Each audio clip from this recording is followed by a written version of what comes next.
Complete చేయండి అన్న. ప్రతిభటనలు చేసిన వాళ్ళందరికీ మీరు గట్టిగా ధైర్యం చెప్పండి, అందరికి అండగా ఉండండి. మనందరం కూడా అసెంబ్లీలో కూడా తీసుకుందాము, తర్వాత బయట కూడా తప్పకుండా వాళ్ళకి గట్టిగా మద్దతు.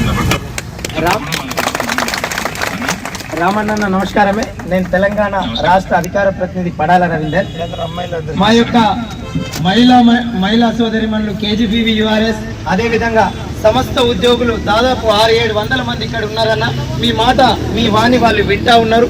కాబట్టి మా రిక్వెస్ట్ ఏంటంటే అన్న, మీ సంపూర్ణ మద్దతు ప్రకటిస్తూనే గౌరవ మా ఉద్యమ నాయకుడు కేసీఆర్ గారికి కూడా ఒక్క నిమిషం పాటు ఒక వీడియోని మా కోసం ట్విట్టర్ వేదికగా సమగ్ర శిక్షకు న్యాయం కోసం నిలబడేట్టు మా ప్రియతమ నాయకుడిని ఒక నిమిషం ఆ ట్విట్టర్ ద్వారా మీరు గౌరవ కేసీఆర్ గారిది రిలీజ్ చేస్తారని, అలా చేయాలని మా వాళ్ళు కోరుతా ఉన్నారన్న, ఆశిస్తా ఉన్నారు.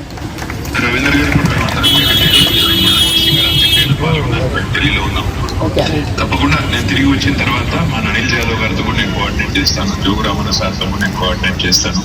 తప్పకుండా మీరు అడిగిన విధంగా పార్టీ వైపు నుంచి మద్దతు ఎక్స్టెండ్ చేయడమే కాకుండా పెద్దలు కేసీఆర్ గారి దృష్టికి కూడా ఈ సమస్య తీసుకుపోయి వెంటనే వారి స్పందన కూడా వచ్చేటట్టు కూడా చూసుకుంటాం. దయచేసి మీరు అందరూ కూడా నా ప్రార్థన ఏంటంటే, పోరాడితేనే ఎప్పుడైనా కూడా సమస్యలు పరిష్కారం అవుతాయి. మీరు అడిగేదేమి కూడా కొత్తది కాదు, మీరు అడిగేదేమి కూడా మీరు మీ అంతటా మీరుగా ఈ రోజు కొత్తగా లేవనైతే సమస్య కాదు. గతంలో ఈ రోజు ముఖ్యమంత్రిగా ఉన్న రేవంత్ రెడ్డి గారు గతంలోనే ఎన్నికల ముందే మీకు వచ్చి ఇచ్చిన వాగ్దానాన్ని నిలబెట్టుకోమని మీరు కోరుతున్నారు. తప్పకుండా మీ కోరికలో న్యాయం